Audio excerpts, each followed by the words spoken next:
Welcome to the show, everyone. Thank you for being with us. You are listening to Share What You're Making. I am your host, Chair. Along with me is my co-host.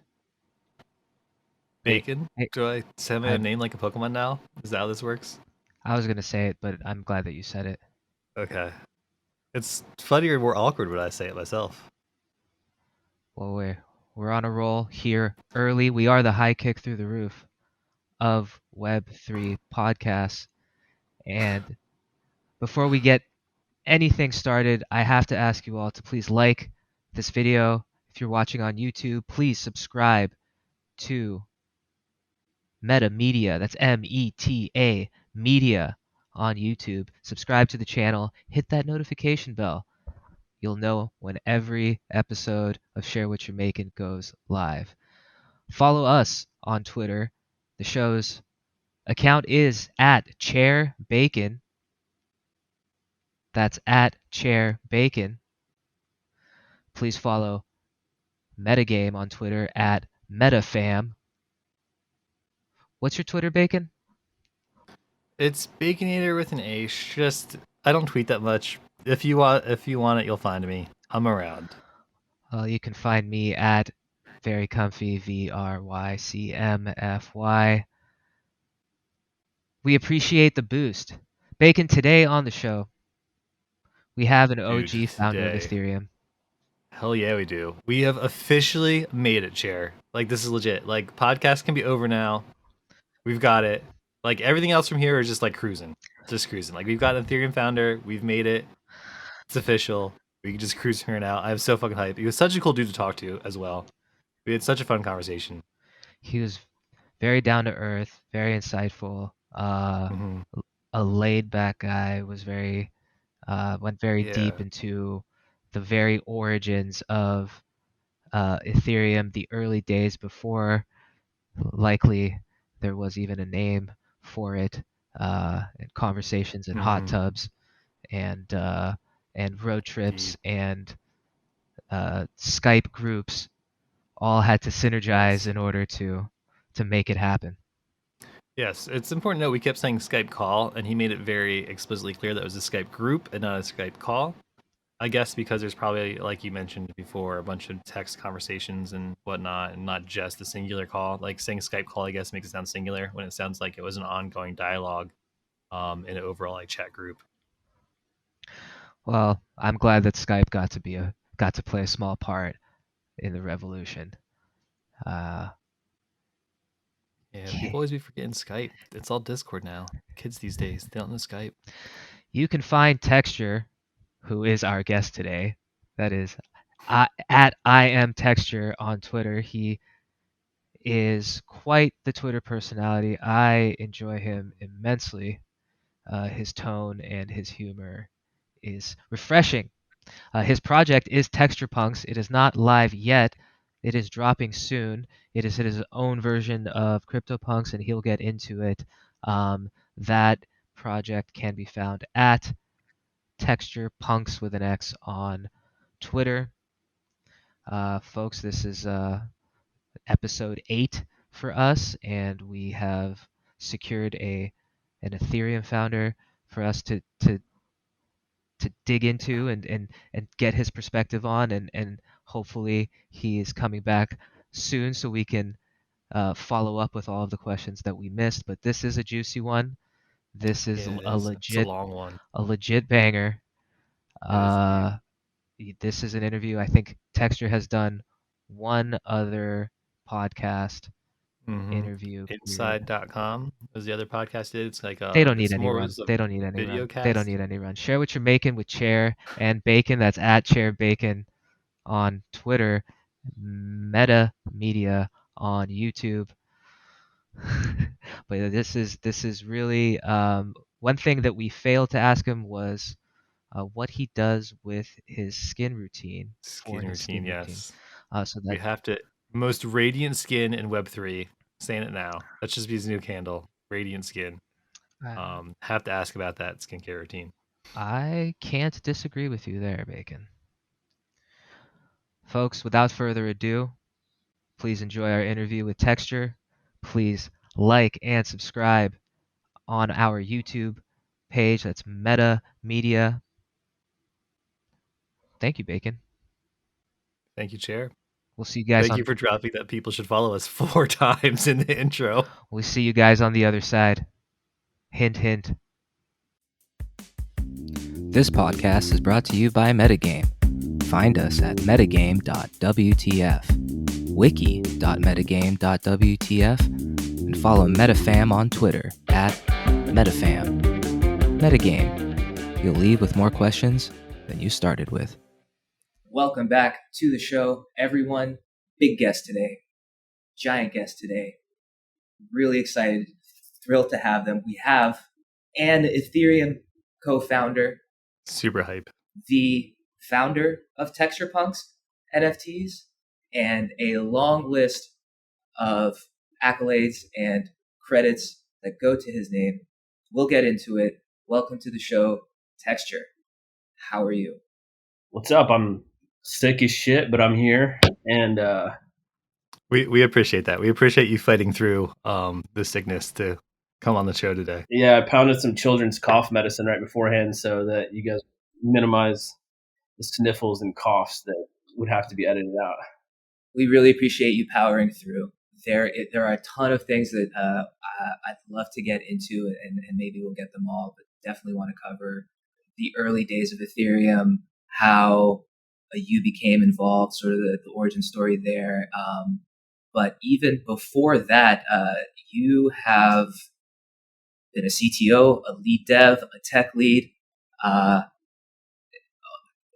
very deep and high-ranking responsibilities within a company. Can you talk about your developer origin story as we get into it, sort of how you came into software even before Ethereum? Yeah, so I was like 8, and I was at my grandma's house, and she had just like a basic DOS computer, and then I found BASIC, and then I didn't have anything to do, so I just started figuring out how to program BASIC.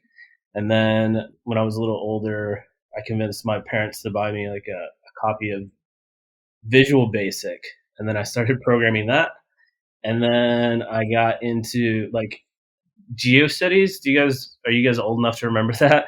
Yeah, we're old enough. I was too stupid to actually figure out the interface to make the website look the way that I wanted. So I just went and learned HTML so that I could design my website the way that I wanted. I actually started off like I was not particularly technically minded. I was a lot more artistic. And so a lot of the stuff was just like I would have ideas for things. And in order to build them, I had to learn to program.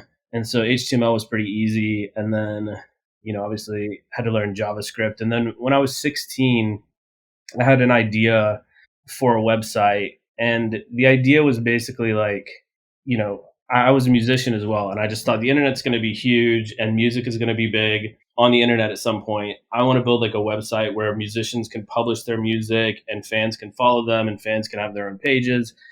And this sounds a lot like MySpace because it basically was, except for it was about 6 years before MySpace. And I was like a little kid living in Arkansas, which is where I grew up. And nobody understood what I was talking about.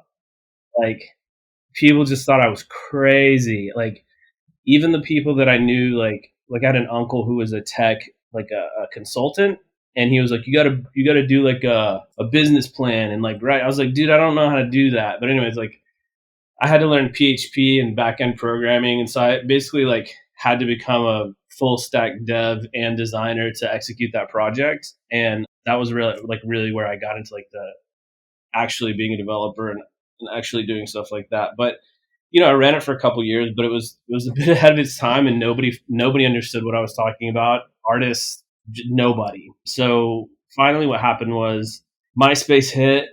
I was like in my early 20s. I was like waiting tables in Arkansas, like just fucking off. It was just like a good lifestyle to like wait tables, not have a lot of responsibilities, do tech stuff on the side, and sleep in and drink and have fun. MySpace hit really big. I just thought, well, like clearly I'm the world's foremost expert on this. I've been thinking about it since before these people have. So I just got on the internet and I started searching anyone who was doing any project at all. And I found these guys doing a thing called Metro, and I hit them up.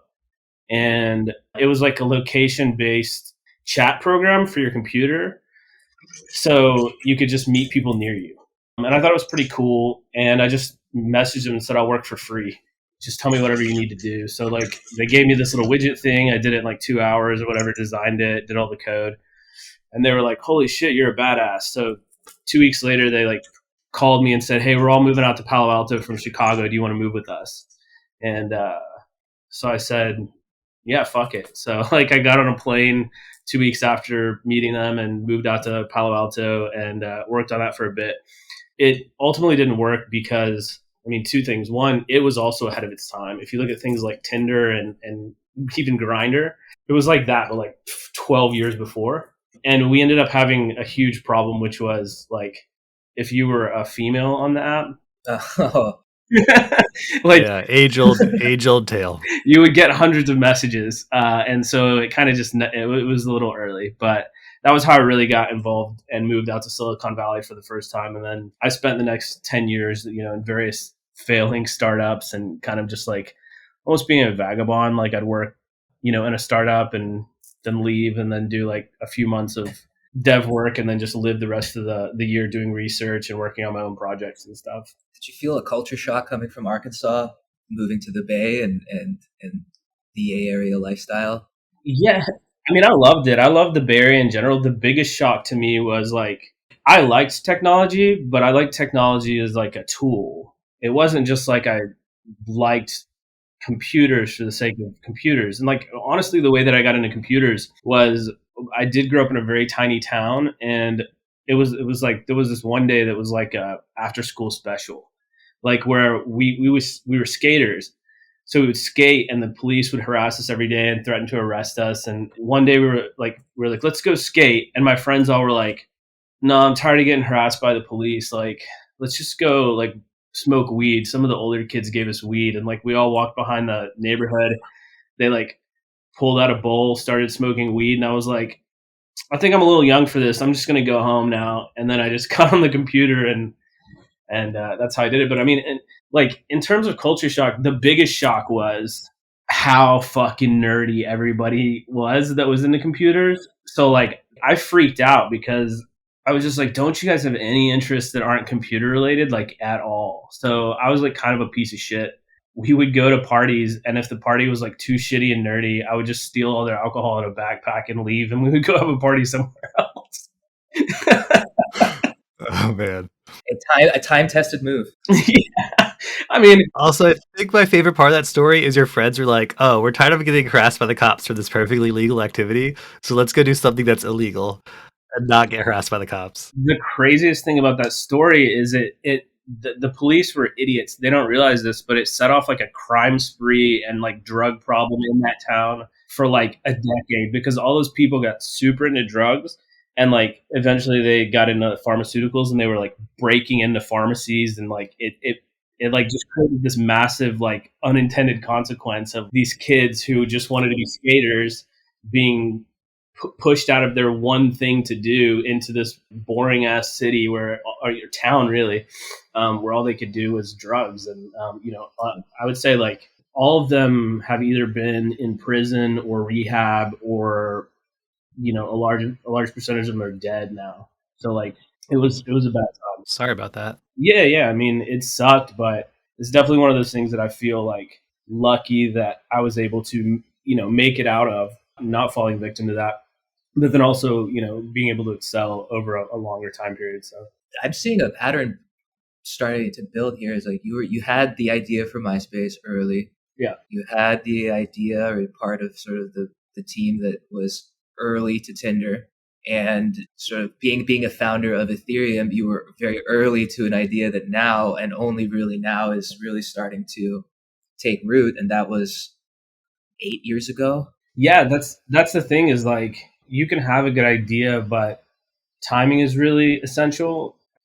I've always been kind of forward looking, and a lot of the reason that I said I constructed my life like I wasn't homeless in the sense of living on the streets, but I was generally unhomed. I would like sleep on couches and things like that. And the reason is because I really valued research time. I really valued being able to think, and I really valued being able to think about what the future was going to be. And to me, I didn't really worry about like how I was going to survive or eat. I just kind of believed in myself and, believed in my ability to kind of maintain social networks and have people love me and be kind of generally friendly and a person that people wanted to be around. It wasn't until I was like 28 and I was like, this shit's going to wear out once I'm 30. Like people they're not going to think I'm like cute and fun anymore.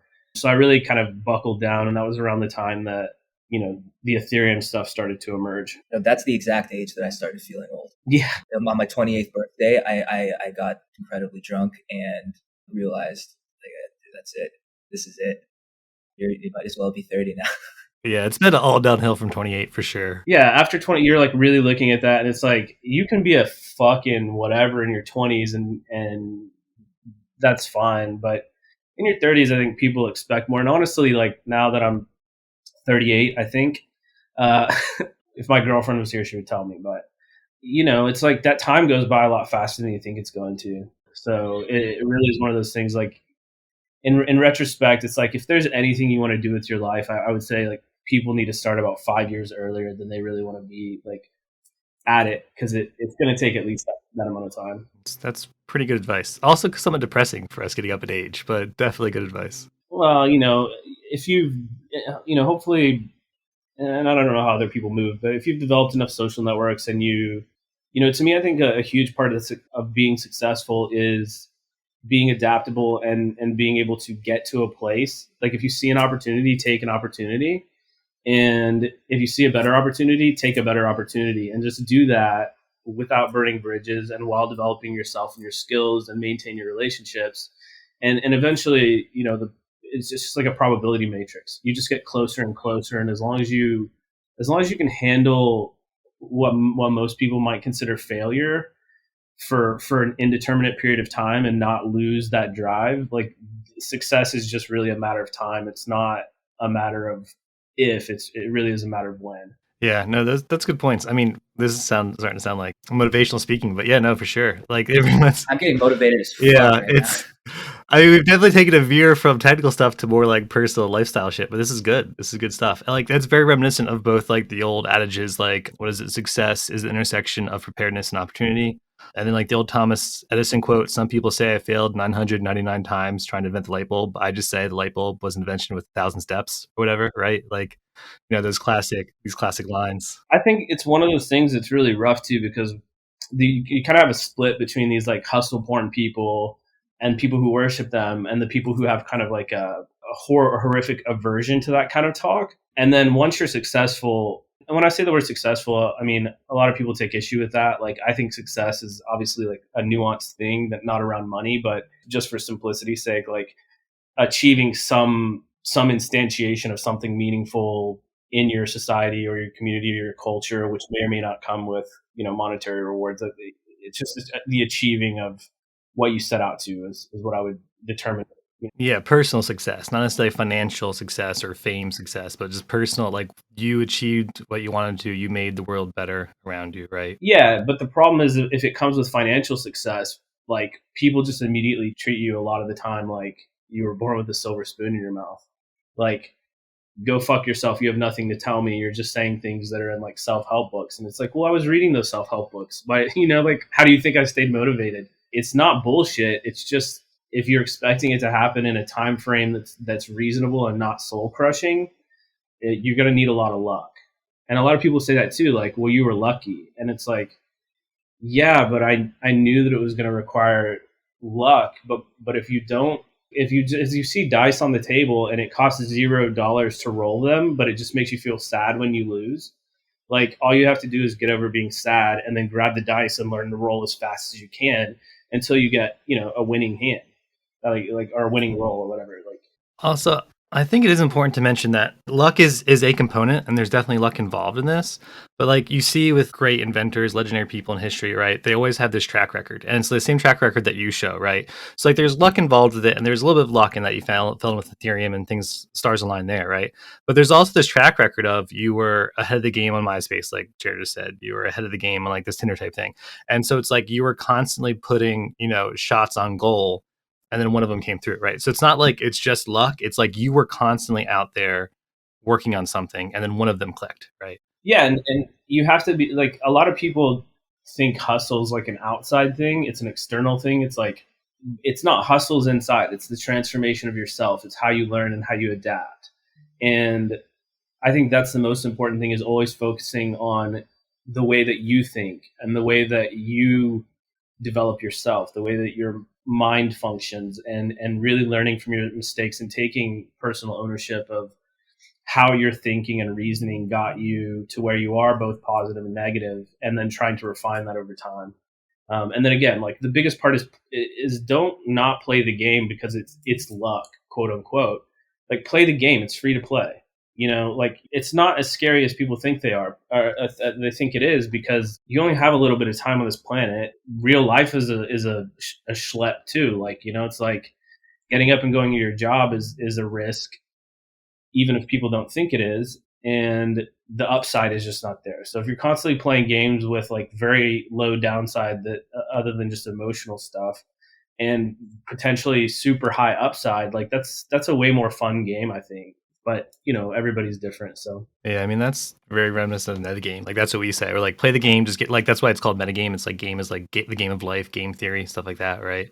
And so that's what our whole thing is, like, just jump in and play the game. Like it doesn't really matter. Like if you jump in and start playing the game, like that's how you get exposed to those opportunities you need, right, to be successful, right? yeah. And So it's just like you just get in and get at it. yeah, and I think this is another kind of important thing too, is especially like launching, like, let's say something like Texture Punx. It was a joke, and we can get into more of it, but like people hit me up all the time, like, how do I get VIP? How do I get whitelist? And it's like, is this how you live your life? Like, do you just show up and ask what you can get, like, as fast as you can? That's not what you do. You show up with no expectation of anything other than you're going to contribute value. So like in the story of when I got moved to Silicon Valley, I didn't negotiate a salary. I didn't negotiate like what I was going to get out of it, because at the end of the day, it's like, what can I do for you? And then it's up to me to figure out how to leverage that after I've kind of gotten myself into the situation. And if you negotiate too hard on the front end about what it's about for you, it's like the dynamic just doesn't work over time, because you're being extractive, and it doesn't work the same way. Yeah. It is, and it's fucking annoying. If you walk up to me and you ask what I can do for you, the answer is like, I can tell you to go fuck yourself. Like, and if you walk up to me and you say, what can I do for you? Like, the answer may be nothing, but at least I have a little bit more, like, I'm going to talk to you a lot longer. You know what I mean? I'm going to respect you and develop a relationship with you to the best degree that I can. And sometimes you can feel it, people coming into a new community or not. Like, you only have text and the PFP and the username, but you can after you've seen it and been around it long enough, you can tell like, this is an extractive situation, or seems like this person can contribute. We can. Yeah. And like, I noticed, like, people probably don't know this, but I noticed, like, especially in the context of Texture Punx, like, I notice who's hustling on Twitter and who's in the Discord, and like, even if they're just liking things and retweeting things and I never have a conversation with them, like, I see it. And I take note of every single person who's contributing, and the goal is to make sure that at some point there's a reward for them, because they're not like standing up and saying like, look at what I'm doing. They're just doing stuff. And so I think it's also important for the people who are trying to create structures or systems of value to really pay attention to who's supporting them without asking for anything in return. And like, even to criticize like some of the projects in crypto, it's a lot of like, how can we extract value from the ecosystem, and how can we make a bunch of money? And not to say that a lot of people haven't made a ton of money, but like, hopefully they can sleep at night. That's very poignant. You can have a whole bunch of money come in for one reason or another, but if you're waking up in the morning and you're crying, or you can't fall asleep, Or when you Or when you can't get out of bed to start the day. Well, it's like, you fucking like the Do Kwans of the world or whatever the fuck. Like, dude, you lost $60 billion of money that maybe you like willed into existence, but like that's a lot of fucking people, dude. That's a lot of people who are hurt by this shit that you created, and you walked off. And he can tweet shit like, "I didn't profit off the crash." Okay, dude. Well, like, let's see what your bank account looks like where you were profiting before the crash, because like those people don't have that money anymore, and I'm certain that you have a lot. And also, like, it's not fucking worth it, dude. Money is not, it's not that satisfying. It really isn't. It's not worth it to like sell your soul for a bunch of fucking money that you're going to blow on things you don't need and that ultimately aren't going to make you happy, and also make the world a shittier place and ruin other people's lives. Like, that's ridiculous. We started on Texture Punx a little bit, and let's get into that for a little bit here. You said it started as a joke, which a lot of NFT projects do. Rainbow rolls, anyone? Yeah, so I mean, I am prescient in some ways, and I see the future in some ways, but my models didn't take into consideration a lot of things. Like, no offense to anybody who's listening, but like, people are a lot dumber than you expect them to be, and they do things in a lot dumber ways than you expect. Yeah. Things like when we first were talking about Ethereum, it was like very visionary, very like high level, like what it could do for the world. And so things like ICOs, when they came out, like, I was super angry because I didn't think people would just say like, well, IPOs are not technically legal, let's do a much stupider version. And we had talked about things like digital ownership. So things like, I mean, somebody's like selling a $1 million building in New York, I think, as an NFT right now.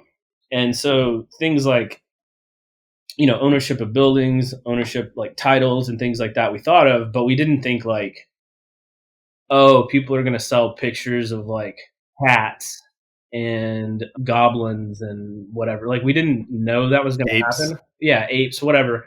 So the way that Texture Punx came about is, one of the groups that I'm in, they were talking about punks, and they're like, oh man, they're like 20 grand, they're going to go to the moon. And I was just like, I don't care.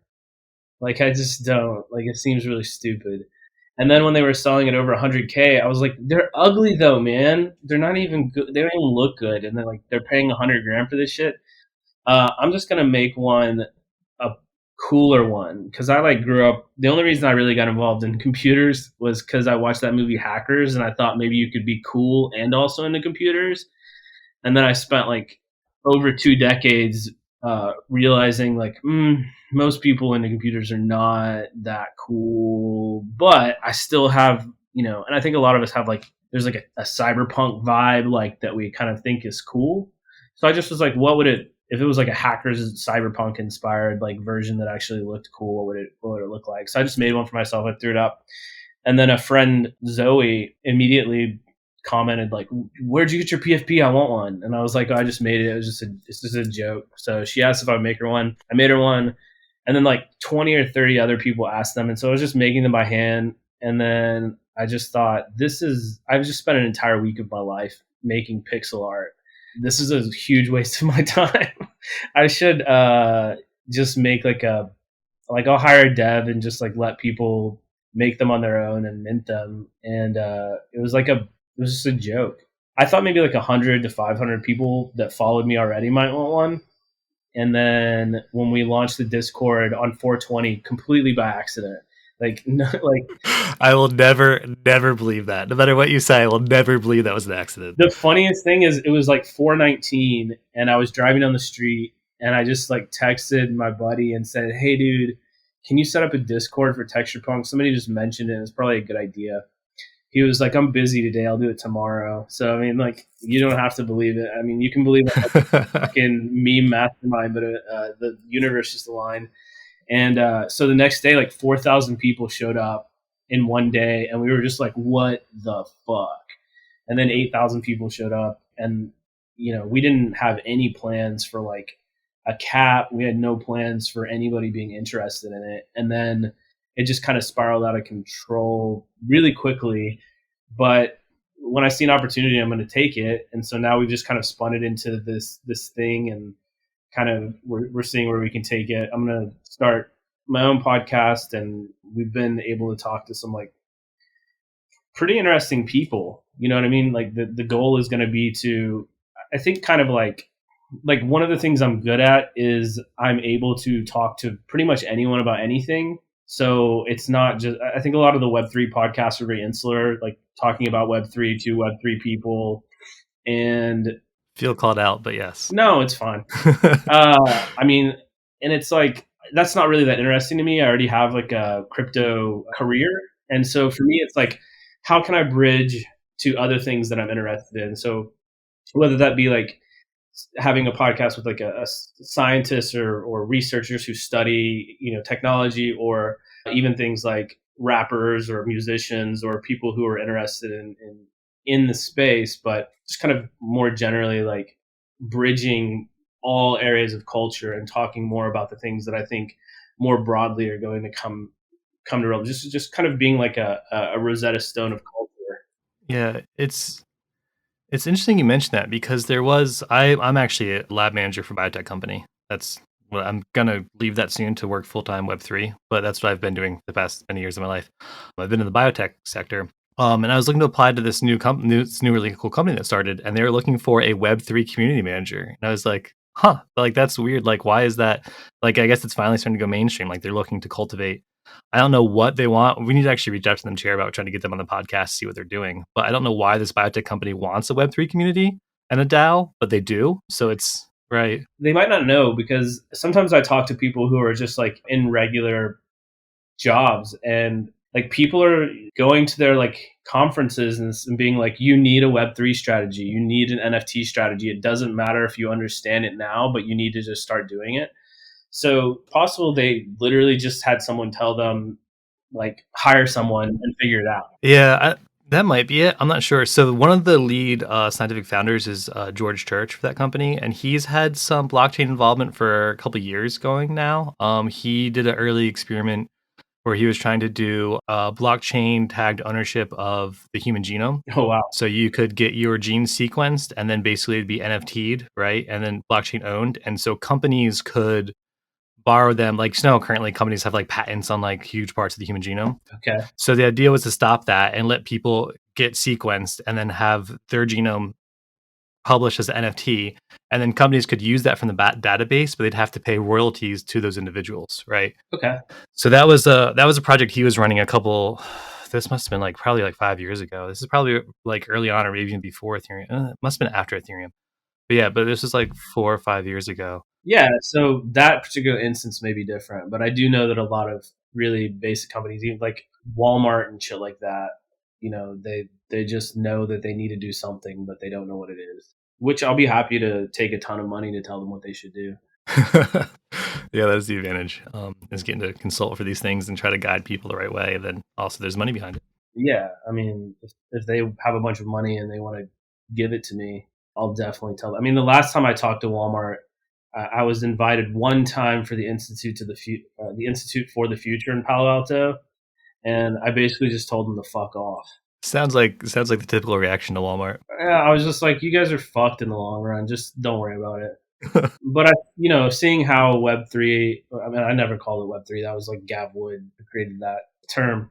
But I think we're a little bit further out. But I do think that because crypto really fundamentally allows for solving coordination problems in novel ways, eventually we'll be able to kind of do a lot of stuff that requires massive corporations to move things and data and people around it. We'll be able to like develop sort of like protocols for that stuff. But I don't know if that's a 10-year, 15, 20, 50-year timeline. So who knows? Yeah, interesting. Real quick, I think we're starting to get back on track here. We've got very sidetracked, but it's been good. It's been great content, though. It's all been good stuff, though. Even though we're not on track, it's all been really good. But quick question for you. So you mentioned that Web3 is not a term that you typically use or that you did use. Do you have a preferred term or an opinion on the different terms for the space? I don't give a shit. Okay, I just figured I'd ask. Is it a capital W or? I don't give a shit.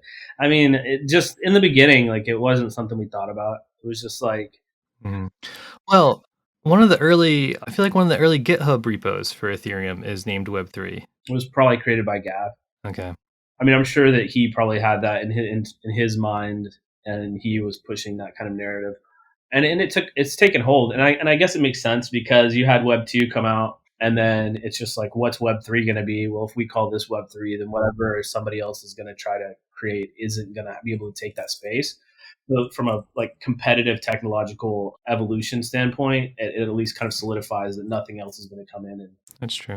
And I mean, I'm pretty sure, isn't Tim Berners-Lee behind it as well? Isn't he pretty much on board? I don't know him. I think he's pretty well behind the Web3 stuff too. From what I've seen, I think he's tweeted about it or something. I don't know. I think I saw something with his name on it that was Web3 friendly. Yeah, I mean, it's firmly cemented now, at least. So You mentioned it, you dropped Gavin Wood's name a few times, and it's a fascinating time to think about as things were coming together. And backtracking a little bit, you mentioned like around 28, which if I'm doing some very rough math in my dome, that would put us like around 2012 or 2013, maybe something like that. And kind of take us through how I heard on another podcast you mentioned a Skype call that happened between yourself and Vitalik that sort of spearheaded things right around the time that the white paper. Yeah, it was a Skype group, not a Skype call. Like there wasn't really like Discord and Telegram and all that stuff back then. It was really just Skype, and so we had a Skype group that we came to. Yeah, we didn't record this in the last podcast. It was pre-podcast, but what happened was, in that time that I said that I was spending my time thinking, I really kind of fancied myself like a modern day revolutionary, but I wasn't like confident that there was a model for what an instantiation of a revolution would look like. And so it wasn't like I just thought like, let's fucking grab guns and march in the street or some ridiculous thing like that. So I developed this model, and it was basically like, if you want to have a revolution, you have to have the revolution in the sphere in which power is held. And so historically, like before, like kind of like political institutions don't exist, you can't have a political revolution. You just go out on the streets with stir shit, and it's violence. So basically, like I just thought through it, and I was like, well, money and technology is really the root of power, even beyond political power. And I had just been researching kind of human systems and coordination systems, and I had a friend who was into Bitcoin. Like I guess he was on the crypto mailing list, so he was like that Bitcoin was announced on, and he kept bothering me about Bitcoin, and I was like, I do not give a shit about your nerd money distributed by lottery. It's so stupid. Please leave me alone. And I ignored him for years and years. He first told me about it when it was like $1 or less, and then I remember it going like 14 and then crashing, and me feeling bad for him and thinking like, oh man, he must have lost so much money. And eventually, like I got to a point where I'd been programming for so long and sitting at a computer for so many hours a day that I had RSI in my arms. I had to give up being a dev for the most part. So I was like, what the fuck am I going to do with my life? Like I am going to potentially lose the only source of income that I have. I'm not going to be able to do this for the rest of my life. So I was living in California, and the weed industry was like emerging pretty well, and there was not a lot of like very coherent marketing or people that were competent at creating brands. So I just thought, well, fuck it. Like I'll just go create a weed brand. So I was actually making hard candies and selling them to dispensaries. And I had ended up in this situation where I was like, it's like the worst, like, so I was making like 6 figures at 23, and at 28, I had to move to this like, maybe it was 29. I had to move to this like small town in the middle of California. It was like a $300 a month room. I was totally fucked. Like I was just, those were like the lowest.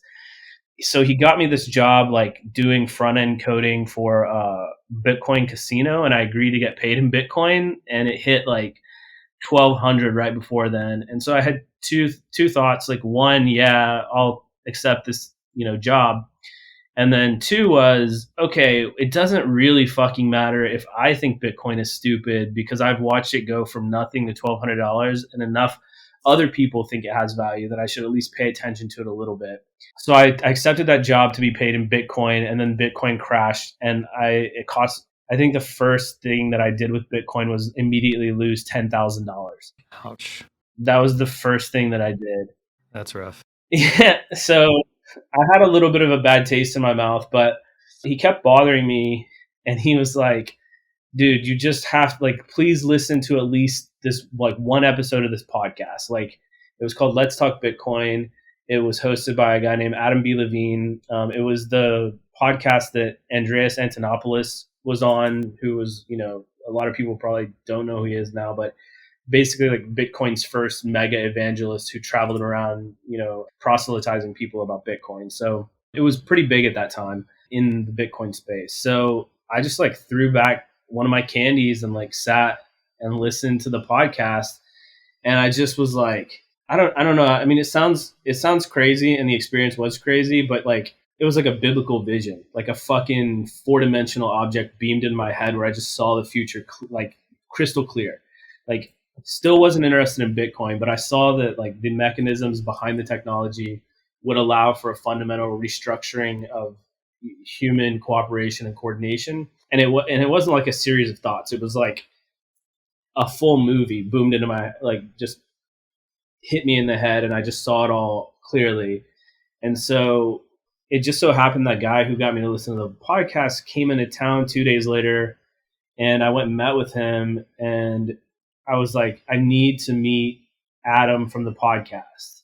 And he was like, why? And I was like, because I have seen the future and I need to talk to him, because I figured anybody who wanted attention would try to get in touch with him, right? So he's like, well, in a couple of days, I'm flying up to meet him in Washington State for a business meeting. And I said, no, that's not going to happen. Cancel your flight. We're getting my car right now. We're driving up. He was like, what? And I was like, no, this is important. I'm going with you. I don't care what your meeting's about. I'm going. Get in my car. So he's like, all right. And so he jumped in my car and drove however many hours. I don't know how many hours it was from wherever the fuck I live, Oakland, to Washington. It was 26 hours round trip, or maybe one way. I don't even know. It was forever. And we get there, and I just roll in. I don't even know that they had their business meeting, to be honest. I just accosted Adam, and I said, listen, I need to talk to you. And we ended up hopping in this hot tub that was on his balcony. It was some spa. It was his birthday. Oh man. He was there celebrating his birthday with his wife. And I just sat in the hot tub with him, and I just fucking hit him with all this shit.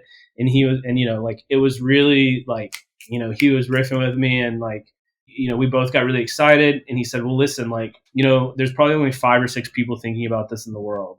And one of them is this kid named Vitalik. He just sent me this white paper this week. I haven't read it fully yet, but I'll send it to you.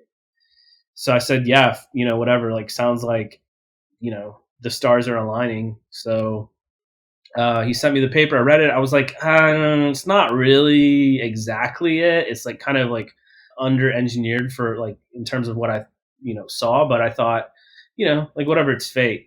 Intro me to Vitalik. And so I don't know, a day or two later, we all ended up in a Skype group, and I remember me, Vitalik, I remember Charles Hoskinson being there. I know Adam was there. My buddy who introed me was there. I don't remember who else was there. I mean, people like Gav Wood really didn't come till later. A lot of the people who, if you look at the historical narrative, they really weren't there on day one.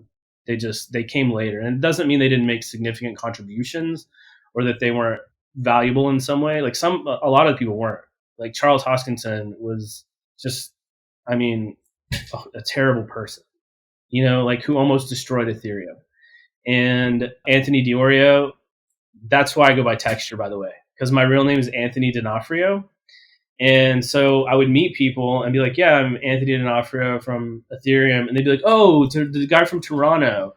And finally I was like, you know what? I'm just going to go by my internet handle, which I also went by with the company Mitro because I'd met them online and chatted with them. So when I moved there, they just continued calling me by my internet name because that's how they'd met me. So I was kind of excited that this new project, I get to use my real name. But once people started mistaking me for this guy with almost the exact same name who I thought was a piece of shit, I just wanted to distance myself from them. So that's why I'm Texture now, and that's why they're Texture Punx instead of Anthony D'Onofrio Punx, which really doesn't work anyway. So real quick, how'd you pick the handle Texture way back when? I mean, I don't know. I was a little kid, so my first one was like my first handle was Cycle, like the cycles of life. Like I wasn't really into science, so like the cycles of life and blah blah blah. But people kept talking about motorcycles and bicycles, and I was like, I gotta get a different name. And I think I just thought the name Texture sounded cool. I don't know. I couldn't tell you. It has an X in it, and there's like two T's, and it's neat. I don't know. I was on IRC. It's definitely interesting. It makes you. It's a name that's kind of evocative of feel, right? Because like you see texture, and you almost feel texture when you read it, right? When you see it, so it's got an interesting response. That's what I always tell people. I would be like texture, like the feeling. I don't know. Yeah. And interesting you mentioned, so Chair and I actually ended up finding out that we live down the street from each other. So we've started hanging out a little bit in person. And so we still call each other Chair and Bacon, even though we both, right. Yeah, exactly. And it's like when I lived in San Francisco the first time, I would, people don't remember Anthony, but like I could go back to San Francisco right now and meet somebody that I met 15 years ago and be like, oh yeah, I'm Texture. And they'd be like, Texture, I met you at a party like 15 years ago, So as far as like branding and name recognition goes, it's really effective, which was not intentional. But also, here's the thing: like people be like, "Is that your real name?" And if I was really like adamant, like a psycho about it, like call me Texture, I think I would have gotten mocked out of the room. But I was like, no, it's not my real name, and no, you don't have to call me that. But if you'd like to, you can. Everybody else calls me it. Makes sense. All right, I got you sidetracked though. So you were talking about how you joined the Skype call, right? It was you and Adam and the guy who introed you and Vitalik and Charles Hodgkins. If I'm pronouncing that correctly, right? No, you don't have to say his name correctly. I don't know. I hold some ADA right now, so I feel like I do have to. Hodgkinson's, like the cancer. Hodgkinson's. Oh, okay. Oh, it's Hoskins. Hoskins. Share What You're Making with Chair and Bacon is brought to you by MetaFest 2022. June 9th through June 23rd, find all the information you need at MetaFest. That's METAFEST, metafest.metagame.wtf. MetaFest by Metagame. So anyway, so there's a Skype call group. It was a Skype group. Skype group. Well, yeah. And so then from there, take us through. Just like tell us the whole story, like the human interest story, like how it all happened. Yeah, I mean that basically was the genesis. We all kind of talked about what was happening. I had like a kid on the way, so we just kind of organized around the Skype group. And because, like I said, I was a programmer, I was technical, but I didn't want to be a technical person in this project, which worked out really well because everybody else was super technical with not a lot of other skills. And because I had a design background, the first thing that I really did was Vitalik was like, I made a website for Ethereum. And it was this ugly yellow thing, and he had stolen some shitcoins logo and just put Ethereum on it. And I was watching Game of Thrones, and it just seemed like one of those moments where like I could do a little bit of work and it would have an outsized effect on my life. Like, so I'm not a logo designer. I never was, but I just thought I can do better than this. And so I threw together like a logo, which ended up being the proto logo to the one that we have now. I just like played around with some stuff. It was 2 sigmas symbols that I put in like a kind of a diamond shape. And it was 2D, and I sent it to him, and Vitalik's like, this is almost exactly what I was imagining for the logo. Yay. And then we put together a website. And then, anytime there were a lot of people vying for positions and things, but anytime some like things were pushed out that were kind of ugly, I would just make them better and refine things and make sure that things that went out into the world made us look legitimate, not like a hack job of idiots trying to make the next Bitcoin. Yeah. Well, I could say that I feel like that's important. And on a personal note, I'm very thankful that you did that, because I would not have gotten involved in the space had you not done that. Because one of the things that drew me to Ethereum was the website, right? So like, I've also been very like interested in kind of watching this space a bit. Like I'm not technical enough to have contributed early on, but I like remember when Bitcoin came out and I followed it. I was like, this is cool. This is going to be something someday, probably. Like there's something here. And then like I kind of kept tabs in space and I read some different things in different places here and there. But one of the things that struck me about Ethereum was like the website quality, and I was like, okay, now it's actually becoming a thing, right? Like this can go mainstream. Like it looks like they actually have something here, and so that's part of how I started to jump into Ethereum and actually forged some blocks early on. Whatever happened to that term also? Forging? Like it was cool because people used the term forging in the beginning to contrast with Bitcoin's mining, and then people dropped it and everyone just says mining now. Which kind of bummed out. It's really difficult to introduce any specific term. The streets will decide what things are. Yeah, they always do. And that's like when people ask me what the future of these things are going to be, like somebody in the last podcast that I did ask, like, do you think that like ZK rollups are going to kill optimism? It's just like, bro, I don't know what's going to happen, man. Do you remember Plasma? Do you remember that? Like there's just constantly people out there doing things in the shadows and coming up with things, and you don't know what's going to hit. You don't know what's going to resonate. You don't know what's going to work. At the end of the day, it's a lot easier to have broader predictions about the effects of things rather than the specific implementation. Well, I think a lot of it is marketing though, right? Like to get buy-in, you have to get people to feel confident, right? And so like that's like one of the things that you did, particularly for me with like the website, was like I felt confident in Ethereum. I was like, here's something that is polished, here's something that is like ready, right? And it differentiated from other things that I've been looking at that were like, it's just like somebody wrote a paper, it has like a website that's entirely text, and it just like says some shit, and it's like, oh, you can go to this GitHub repo and see it. And it's like I don't want any of that, right? Like I need something polished that says like, oh, hey, welcome, here's how you do it, this is what we're envisioning, right? Yeah, like so two things. One is it's been a problem forever, and because I'm a design first person who learned to be technical, and I have like design OCD. Like if I see something, like I immediately feel viscerally angry when it doesn't look correct, and I just have a sense that I want to fix it. And I think a lot of highly technical people, they don't really understand how normal people think. Like a lot of people who are devs will dev in the console in like Vim or some shit, and they don't understand that like a normal person doesn't want to memorize 500 key combos to learn something. They just want to stare at something, they want to click a button, they want it to be simple. And it's kind of that like Steve Jobs thing. Like even to this day, even though I have a MacBook Pro right here, like there's no companies that are even like doing this well, like just copying it. And there's a huge like gap between like technical people and the way that they think about the world and normal people and the way that they interact with the world. And technical people just kind of like scoff at normal people. And for me, I kind of live between the worlds, and I understand the technical stuff, but I also understand that if you want people to use things, and it's kind of a criticism with Bitcoin or crypto in general, I get that it's almost cult-like and religious to a degree, but we're not converting everyone to our religion. We are going to create technology, and we're going to meet them where they are, because they're not going to come to us in that way. What was the second thing that I was going to say? I don't know. I talked over myself. No, I don't know. That was good though. Like I feel the same way. Like I'm in the same kind of spot with you where like, I mean, well, I don't have your technical ability, obviously. But other than that, I'm kind of in the same spot where I kind of get some technical stuff, but I'm more of a normie. I'm kind of on that bridge there. The thing is too, like I had like a huge conflict with the Ethereum Foundation a few years ago because they had not updated the website in years, and the foundation director changed.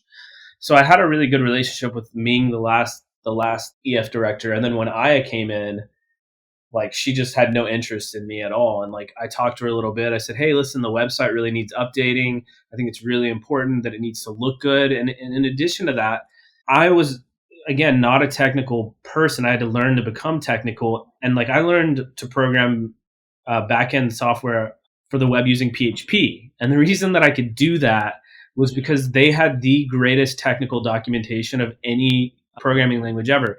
Like if you needed to learn to do something, you just Google it, put php.net or whatever, or Yahoo. I don't even remember what search engines we were using back then.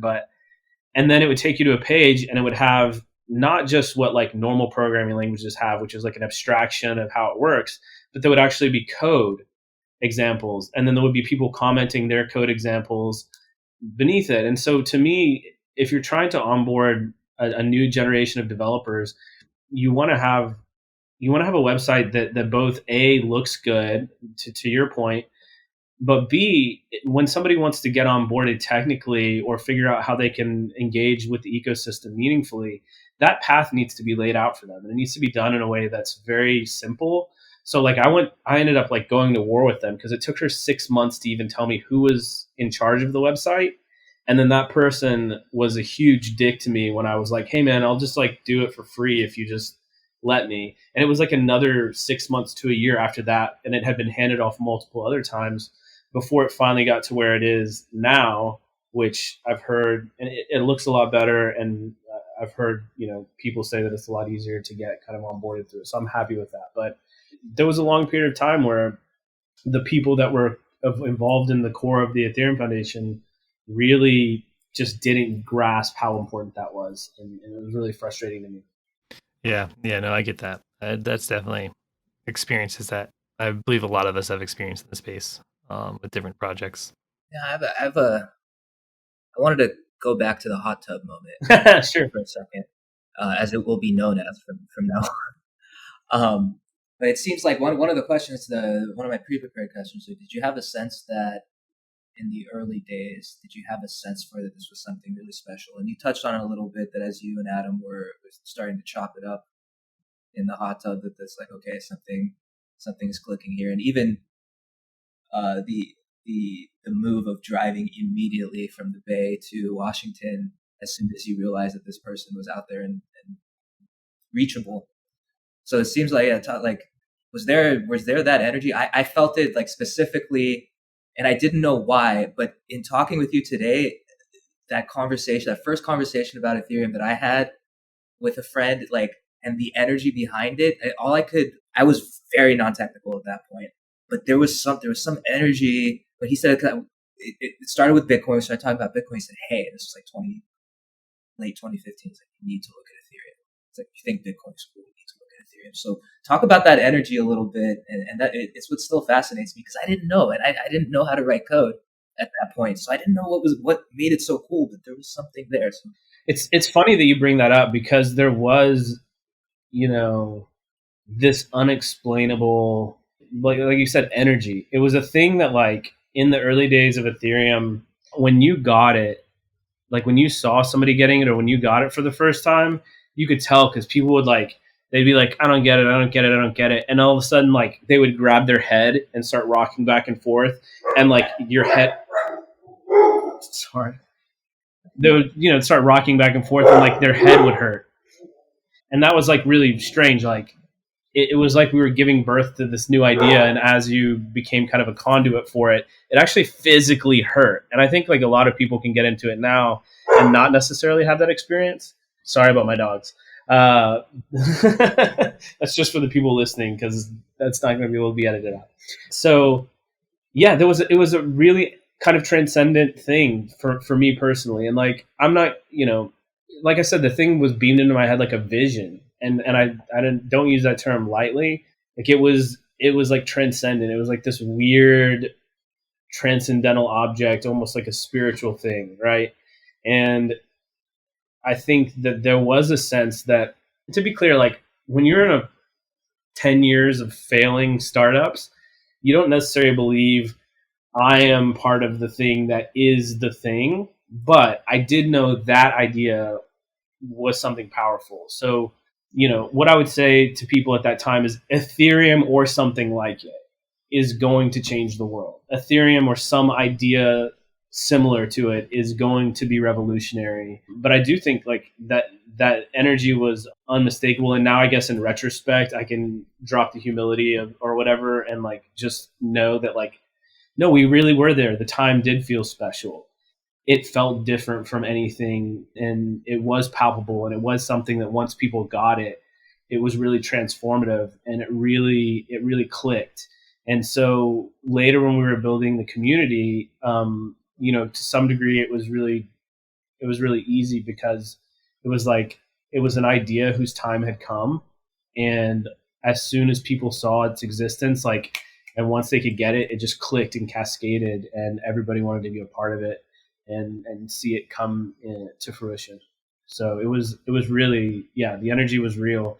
I haven't really talked to a lot of people like yourself who got into it outside of my sphere, but it is cool to know that energy, that feeling was something that was hyper resonant even outside the core. There really was something about, I was looking at web development, software development as a potential career change just before that conversation happened. I was aware of Bitcoin from like being on 4chan and stuff, and like missing my opportunity, like seeing it up, watching it dump. I'm a genius.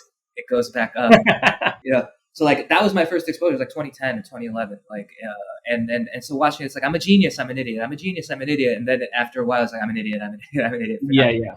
And so, but then right at like 2014, 2015, I'm starting to look at web development, and I happened to be at an unsanctioned rave in the Joshua Tree Desert, having a really good time, talking to a friend who's now, I think, the lead Solidity guy at Tacken. His name is Arseni, and we started chopping it up on Bitcoin, and that was just like Ethereum. And I felt it, and like it was from that day. The next morning, I go home, and it started, and I jumped right into crypto zombies, and then realized like I need to back up and learn HTML, CSS, and classic JavaScript because I don't I could see the thing and I can copy it, but it's not clicking. And it took a while, like a year or two, before I could really grasp and understand like what's happening technically. I had to start from the beginning, but I stayed. It was always, and I had to deviate I started as a support engineer at a healthcare app that was running a Ruby on Rails app, like classic Web2 stuff. And I sort of had to focus on just becoming a better web developer in that context, but always with an eye on like, I'm going back to Ethereum. For sure. This isn't. And yeah, that magnetism sort of stayed. And it's about that energy. And talking to you now, like sort of knowing as you were there in the beginning of that core, because I'm not that classic software person that's like super incredibly technical. I had to teach a lot of it myself, but it's the energy and the potential that still lives within it. Because it's the grasping moment that happens when you start to get like what the potential is down the road. Yeah. Yes. And I would like to chime in here and say, I don't know who needs to hear this, but you do not need to have drugs to have that moment. Unlike the two of you, I was on 0 drugs at the time when I discovered this. So for the record, he only implied that he was on drugs. He only implied it, but it was pretty heavily applied. The thing about it is you don't need drugs, and they don't work for everyone. But they worked for me. Yeah, but yeah, no, I also had this transformative experience, maybe not as literally, but it was very eye-opening, yes, reading about this. And you can have that experience without mind-altering substances and without any kind of technical background as well, I believe. Like it's a simple concept to grasp. Once you actually grasp it, it's so simple and elegant and pure. Once you can fit the model in your head, which might be a little painful and might take a little time, the implications are pretty mind-blowing. I think a lot of people who get, and I don't know, this is all I do is shitpost on Twitter and see projects that are coming out. I don't know that everybody who gets into the space grasps it, but I guess they're at least doing better than the people who immediately recoil and think it's just like some like 100% scam thing, because it's like there are a ton of scams. It's just one of those things. It's like it sucks. It's a blue ocean of. That's the part that always bothers me is like people are like, oh, cryptocurrencies, there's so many scams. I'm like, have you heard of email? Yeah. Have you heard of the internet in general? Yeah. Right? Like you use email every day, use the internet every day, and you love them and you think that they're great. And they're like the origin of spam and like scams, right? And like now like crypto's coming out and it's just the same shit, just on a new platform. And all of a sudden, like, oh, crypto's scammy. It's like, it's not any scammier than email is or the internet in general is. That's a good point, because it's like, have you heard of Facebook? Oh, you mean the place where they publish fake news propaganda from other countries to destabilize our country? Like, yeah, exactly. If you guys remember, it used to be that all of the stupid shit came to you through like grandparents on email. It was like, what was it called, like email chains or whatever. And then somehow social media managed to turn every single person into a vector for these mind virus email spam chain bullshit things of like misinformation. So, I mean, the internet in general, and I had not a podcast, but a personal call with a couple research scientist yesterday, and we were talking about the complexity of, misinformation, disinformation, and things like that, just in general on the internet. And it's a huge problem. And I don't know that the financial and economic incentives that exist in Web 2 are something that can be fixed within Web 2. Like the ad model, it creates this incentive for hawking bullshit and promoting bullshit and sensationalizing things for attention. And I do hope that in Web3, because we're so obsessed with incentives and figuring out how to get people to do things differently, hopefully we can kind of in Web3 build something that fixes a lot of the problems that are created by the economic incentives of Web2. Because this misinformation shit, this way that media is created, sensationalized, and propagated is really detrimental to, I think, human society and ultimately even civilization. Like, not to get too, dark, but if nobody knows what the fuck is going on and everybody thinks they know what's going on and they're so sure that they're ready to like disown their family and go to war with people that they know and love, that's a really destabilizing function. And it's something that I think is really important to solve. I think a lot of people are trying, but it's a hard problem. It's something I've been working on since before Ethereum even existed. And, I have models and I have ideas, but it's a very difficult problem. For sure. Looking forward now in the 10 or almost 10 years now in Ethereum's existence and where we are at, well, since I think, right, 2014, so 8 years. Yeah, Doesn't feel like it. You made me feel old. I'm gonna have to podcast now and go. Yeah, it doesn't feel like it's been that long. It's been a rush. What would you like to see? I mean, obviously it can go in many directions, and the water will find the easiest path as it flows. But what would you like to, knowing, being there at the beginning and seeing where we're at now, the evolution of DeFi, with the sort of people, the masses are starting to accept NFTs as a concept, even if it is through maybe not the most ideal platform of PFPs. But the seeds have been sown. People are starting to accept it. What is the ideal state in the next 10 years? What would you like to see come out of this? Or maybe there's a few things, but if there's one thing that you'd like to see developed, a system to be stood up or a paradigm to be shifted, what would it be for you? So I think I would like to see people be able to own more of the world that they inhabit. So, we have this capacity now to basically spin up like tokens which can represent equity in things. I think a lot of why capitalism is perceived as broken is that the distance between idea and execution outside of the technical sphere is actually, there's a vast gap, the chasm between I have an idea to make my environment better or my world better, and how do I make that happen? And it actually, like, strangely is almost more difficult locally. Like, if you want to start a restaurant in your town, that's almost a bigger risk than if you wanted to start a DeFi protocol, because you can fuck up a DeFi protocol and still end up a millionaire. But if you fuck up a restaurant, you're like destitute, right?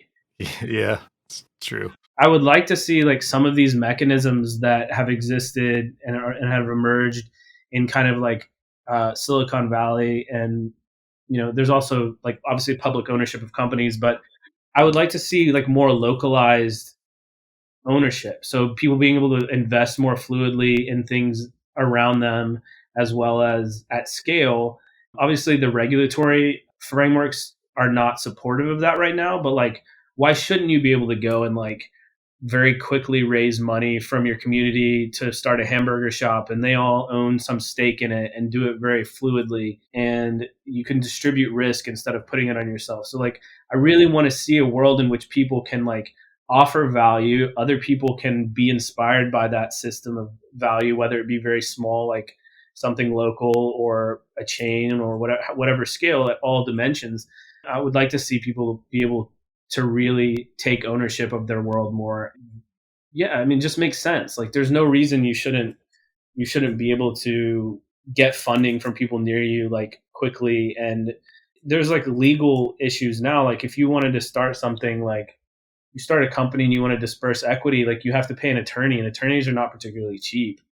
And if you want to take more investment, it's a huge pain in the ass. Whereas we have a technical solution now that's really simple. We create 10,000 tokens. You sell the tokens. If somebody wants to get out, they sell those tokens to someone else. And that can represent equity in, you could be, instead of some massive corporation building housing in your town, it's like you guys could all somehow come together, figure it out, do investing, have ownership, sell the stakes.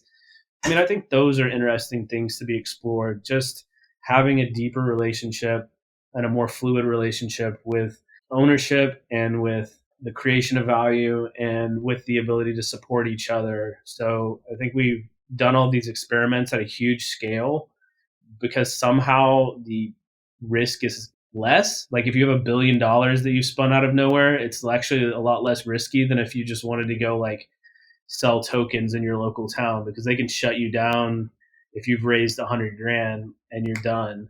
But if you have $1 billion, you can hire the best attorneys on earth, and you can throw a bunch of money in your bank account, and you can skip the country to somewhere else. So it's like, it doesn't really make sense to me. Like, I'm not a let's do every experiment at the largest scale. And I think regulators, whether they know it or not, are creating an environment where it's actually just, it makes more sense to do every fucking experiment at the largest scale that you can, when we really should be able to do it in our local communities and on smaller scales. And we should be able to like be doing experiments from the ground up, rather than like these things where like Do Kwon fucking loses $40 billion because, that was easier to do than some other shit. So I don't know. That to me is interesting. I want to see it affect normal people's lives and make their lives better.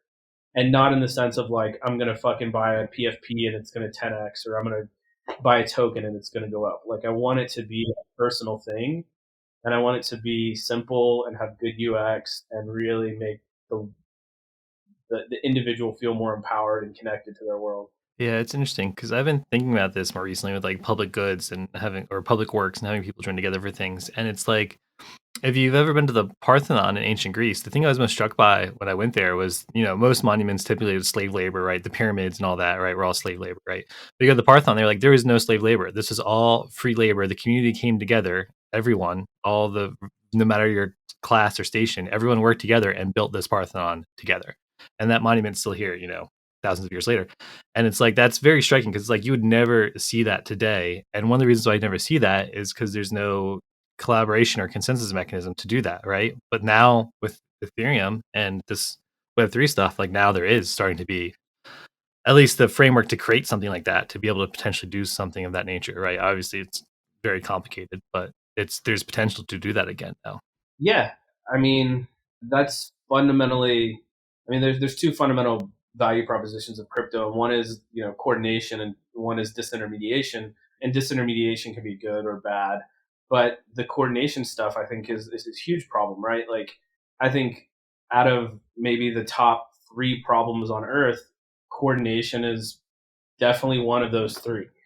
And, the fact, I've said this before, but the fact that there's like, we have created a world in which like a 13-year-old kid with no permission can build a protocol or a financial primitive that can go on to transform the future of human social coordination and capital deployment or capital usage. Like, that's crazy. You know what I mean? Like, some 13-year-old kid in India who's like a genius, who would have just like languished in irrelevancy, can just get on the internet, deploy this contract. Somebody can see the genius, or they can whatever. And like, it can change the world. And shit that isn't going to work, shit that isn't going to serve us in some way, hopefully. And this is where we get to the point where you cut to this interview 10 years from now, and it's like, haha, idiot, you thought we couldn't fuck this up. But hopefully the things that don't work die. They die in the battlefield of, it just didn't work. Terra Luna didn't work. We're going to go on to the next thing, and only the code that's stable and battle tested will work, and only the protocols that are stable and battle tested will continue to propagate. And hopefully we've created a system in which the most pro-social and positive and most beneficial things will float to the top. Now that's obviously me wishing and hoping so that I don't have to feel the guilt that I would have felt had I actually created like MySpace back in the day and be like, oh shit, I'm responsible for social media. But I do hope, and it is why I'm still it's why I'm still here every day. Like people who follow me on Twitter don't really get a sense of who I am, because like Twitter's not real, and you can't talk like this on Twitter unless you just want no interaction and no one to give a shit. People like funny shit, they like quips, they like personas. But at the end of the day, I'm still here every day because I want to make sure that this thing that I helped bring into the world is guided in a direction that we meant for it to be, that it doesn't end up being scams and shit coins and bullshit. And that's really why I wake up every day and like stare into the abyss and like try to connect to people and find people who are doing cool things and make sure that they're connected to who they need. Like that's what I do. Like people don't know that. Most of what I do is I'm just watching and I'm paying attention and I'm reaching out to people and connecting them to people and making sure that if somebody's a good person and they really are trying to create something good in this space, that they get the support that they need and that they get the gaps in their organizations filled, because that's super important. Things shouldn't die if you have good people that have a good idea, but they're missing one facet, whether that be they're so nerdy, they're not going to be able to do UX, or they're so idealistic, they think that you can have flat organizations that actually create some revolutionary thing. Like you just get in there and you talk to them and you say, listen, this is your gap. This is what you need. And then you try to figure out how to fill that either individually or by introducing them to someone. And I think that's really important, and like even the shit posting can be important. Like the ETH core devs were talking about how they were underappreciated, and I like went to war. Like I had my like army tag Aya, like why are the ETH devs not being compensated fairly? Why are they being compensated under rate? And I had a lot of people come to me behind the scenes and be like, dude, like you're being an asshole. And within like 4 hours, we had $360,000 donated to Peter Ziguli, I can't say his name, and Marius. So they both, you know what I mean? So it's like some of the people think that my aggressive persona is not beneficial, but there's two things about me. I'm way more aggressive than almost anyone in crypto. And fuck, I keep doing this two things, and then I say the first thing, and then I forget what the second thing is. I'm way more aggressive, but like it's for a fucking reason. I'm authentic, right? That's the second thing. Like I'm really authentic. Like I'm not aggressive for no reason. I'm aggressive because it's missing, and I'm authentic because it's missing, and because that's all that a fucking can be, right? I think I tweeted this yesterday, but like authenticity is a blue ocean. There's fucking almost no one inhabiting that space. Everyone is out here trying to shill bullshit and convince you that whatever they're doing is the next big thing. And for me, it's like, fuck that, dude. Like, we don't know. There's some uncertainties. Like, we're doing our fucking best. Like, we're human beings. Some of us are full of shit. That guy's an asshole. Fuck that person. That's not going to work. And this person deserves more recognition. And whether or not you like my methodology or my tactics or my persona on Twitter, it doesn't matter to me, because it's not like I'm going to stop. You go do something. If you disagree with how I'm doing it, then you accomplish the goals. Otherwise, shut the fuck up. Your Twitter persona, it's not the typical sort of vibe that you see out of like ETH founders or just people like the makers in the space. But I really appreciate it, and I like the tone that you've established.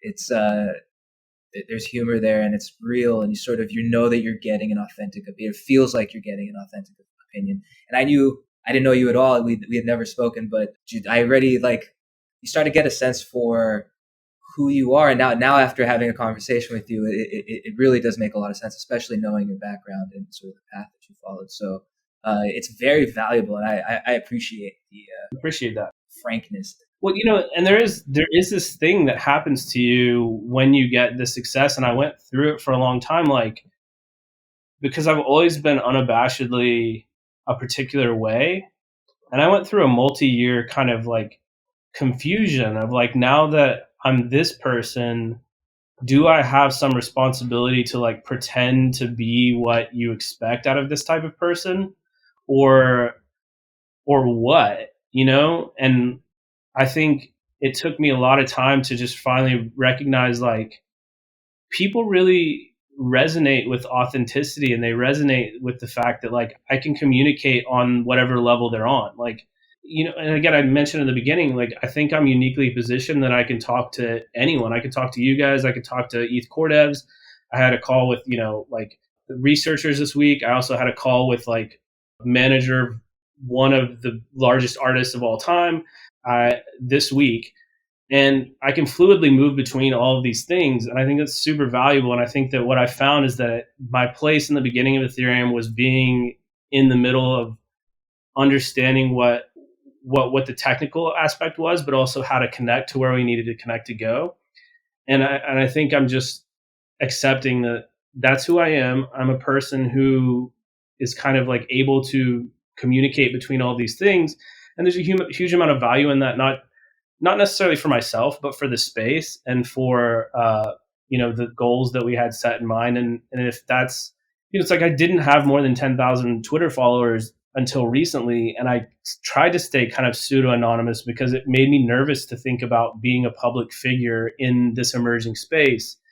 But I kind of the Texture Punx actually accidentally kind of pushed me into a place where I realized my voice is something kind of unique, and the value that I have is kind of unique, and it may be something that I have a responsibility to keep pushing forward, which is why I'm like agreeing to be on podcasts and accepting like that maybe if I have the opportunity to speak like this, it's good, like, which I didn't know about until I did like a voice chat in the Texture Punx Discord, and just I talked like this, and I just talked about who I am and what I've been through and what I think, and it just like the energy shifted. And I think it just juxtaposition between people who know me from like Twitter and then they hear how I talk, it almost like it creates some sort of weird like mindfuck thing where they're like, whoa, this is kind of more interesting than I thought it was going to be, which was not my intention. But again, when I see something, I'm not going to shy away from it. There's an opportunity, so run with it. Yeah, that's good. It is important in the space, kind of that authentic kind of bridge builder kind of role, right? Yeah, for sure. The way that I got in touch with the researchers, who are professors or whatever, write papers, is I accidentally got into a Twitter argument with them. And one of them was like, crypto fucking sucks. And I was like, yo, dude, like, chill out. Like, I went and I looked at his Twitter thing, and he made like a funny joke about Taco Bell. And I was like, dude, this joke is so funny. Why do you think we're not friends? And then they were like, they messaged me personally and apologized. And they were like, if you want to chat for real, we can. And so like, I got to talk to them about what they're doing and how important I think their work is in terms of analyzing the way that social media and technology affects, and that I share the same concerns. And I think building those bridges are really important because tech people aren't necessarily reaching out to those people, and those people don't necessarily know how to get into tech, but bridging those gaps and building bridges is really important. And I think also the same can be said for, popular culture as well. And so there aren't a lot of people who can sit and like talk to rappers and also talk to people who write technical research papers for a living, and also sit and talk to like crypto nerds and be fine with that. And because I don't see that, and I seem to be that person, it's like, well, fuck, I guess this is what I have to do. Yeah, no, it's pretty critical. And I'm glad that kind of you said that, because I think we have to wrap up here because we're running pretty long. I mean, this has been awesome, but it's long for one of our podcast episodes. But the last question I had been going to ask was like, what are you doing these days? Is there anything you wanted to shill? Is there a particular project you're working on? But it seems like you might have answered that. And the fact that you're kind of just building these bridges, trying to bring some authenticity to space, build bridges with people, make sure people are staying involved and getting connected. But is there anything else you wanted to throw out here? Is there any Texture Punx alpha for those that are tuning in looking for that?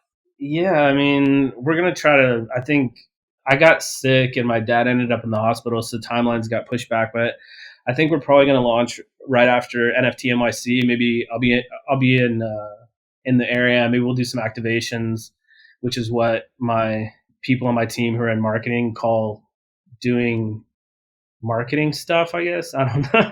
It sounds like such a stupid term. But no, I think we're going to launch then.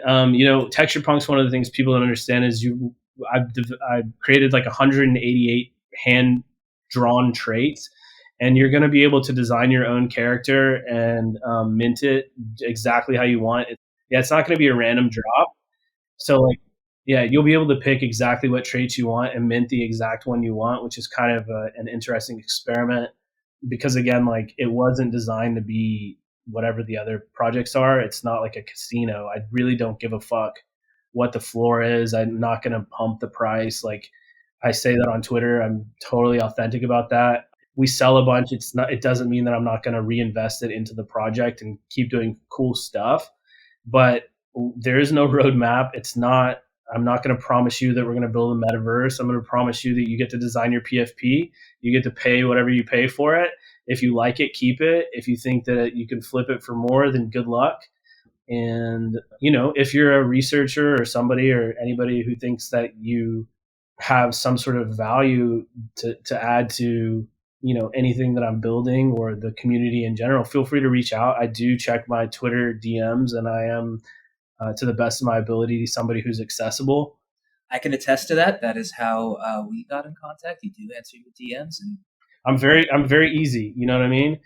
That's it. Like I don't really have much to show. If you see Texture Punx and you think they're cool and you want one, join the Discord. It's in the Texture Punx with an X Twitter bio, and come and chat. I'm there every day, like chatting with people, and I don't know, like.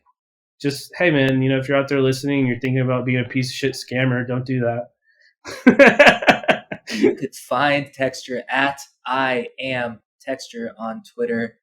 Texture Punx are at Texture Punx with an X, and you can find the Discord link there. Texture, we would love to have you on again anytime that you'd like to. I was just about to say that. There seems like there's so much more to talk about. Like we didn't even get to half of our questions that we had outlined. Not even close. We're at an hour 30, and I think we could easily do another hour 30. And I think of course, man. I mean, I'm easy. It's like this stuff is fun. I love chatting with people about all of these things. And I mean, even if you got through your list, I could probably still do another 6 hours on any subject you wanted to talk about.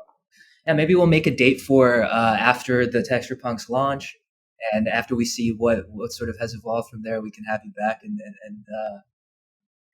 go at it again. It would be our pleasure. For sure. Thanks, Bacon. Thanks, Chair. Thank you for being here. Yeah, thank you. Thank you for being here and making that website so I joined the ecosystem. Yeah, literally, we wouldn't be here if it wasn't for you. And that it's still like this is a full circle moment for me. And I've had conversations like this because I've avoided a lot of stuff, like a lot of I just went to war with Bankless because I knew, David Hoffman, like when he was fucking nobody. And I didn't try to get on podcasts. I wasn't trying to shill. And then as, I've kind of moved forward, it's like those people have kind of gotten too big for their britches. And it's like, don't fucking disrespect the people who built the industry that you now profit off of. So I'm happy to support people in the beginning. Now, no matter how many people your podcast have, I don't even know. I didn't even fucking check. I think you guys have like 3 followers. If you need some marketing help, hit me up. Yes, we are at Chair Bacon. That is a new Twitter account. But you can find all of our past episodes, all 7 of them at this point, if you search for "Share What You're Making" with Chair and Bacon. Cool, guys. Thanks again. Thank you. Thank you, Texture. Cheers.